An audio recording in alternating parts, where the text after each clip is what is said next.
Nous allons lire un tout petit peu, même si tu ne veux plus lire, mais il faut bien s'appuyer sur quelque chose. Et pour ma part, ayant fait des études là-dessus, ayant vu ce qu'elle apporte, la Bible est la parole de Yahvé. Donc 1 Samuel 5, 1 à 8, je vais lire. Les Philistins prirent l'arche de Dieu. Ils la transportèrent d'Ebenezer à Asdod. Après être emparés de l'arche de Dieu, les Philistins la firent entrer dans la maison de Dagon et la placèrent à côté de Dagon. Dagon était le dieu des Philistins. Le lendemain, les Asdodiens qui s'étaient levés de bon matin trouvèrent Dagon, leur dieu, étendu, la face contre terre, devant l'arche de Dieu. Ils prirent Dagon et le remirent à sa place.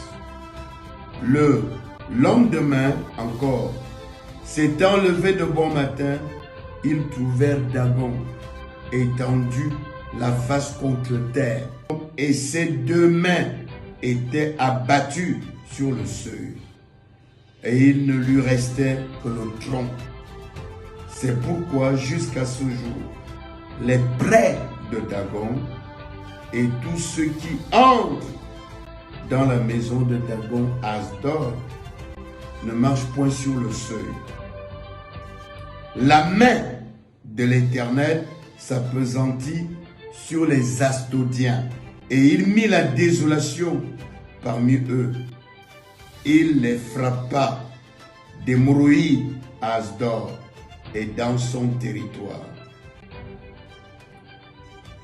Voyant qu'il en était ainsi, les gens d'Asdod dirent: l'arche du Dieu d'Israël ne restera pas chez nous, car il appesantit sa main sur nous et sur Dagon, notre Dieu.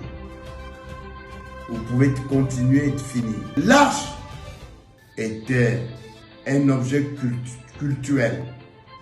Il symbolisait la présence du Dieu d'Israël. L'arche a été volée. L'arche a brisé l'idole, le symbole, la représentation, l'image de leur Dieu. Et après, la main du Seigneur s'est appesantie, défiant le Dieu des Philistins, défiant les Philistins. Il les a rendus malades.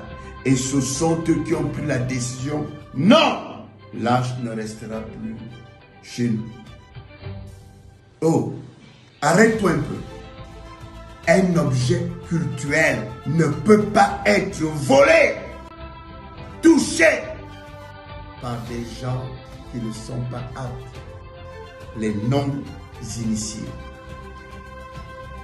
Plusieurs masques, plusieurs images de nos dieux africains ont été volés par les Blancs.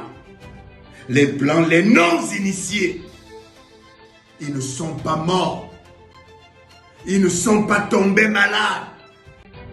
Et pour les prendre, il faut qu'on fasse des pieds et les mains, plusieurs négociations. Un objet cultuel qui est puissant, qui représente le Dieu tout-puissant. On ne négocie pas. Il cause les dégâts. Et cela dit non, il faut venir prendre. Si on vole un objet culturel et qu'il n'y a rien, c'est qu'il était démoniaque et non divin. Merci.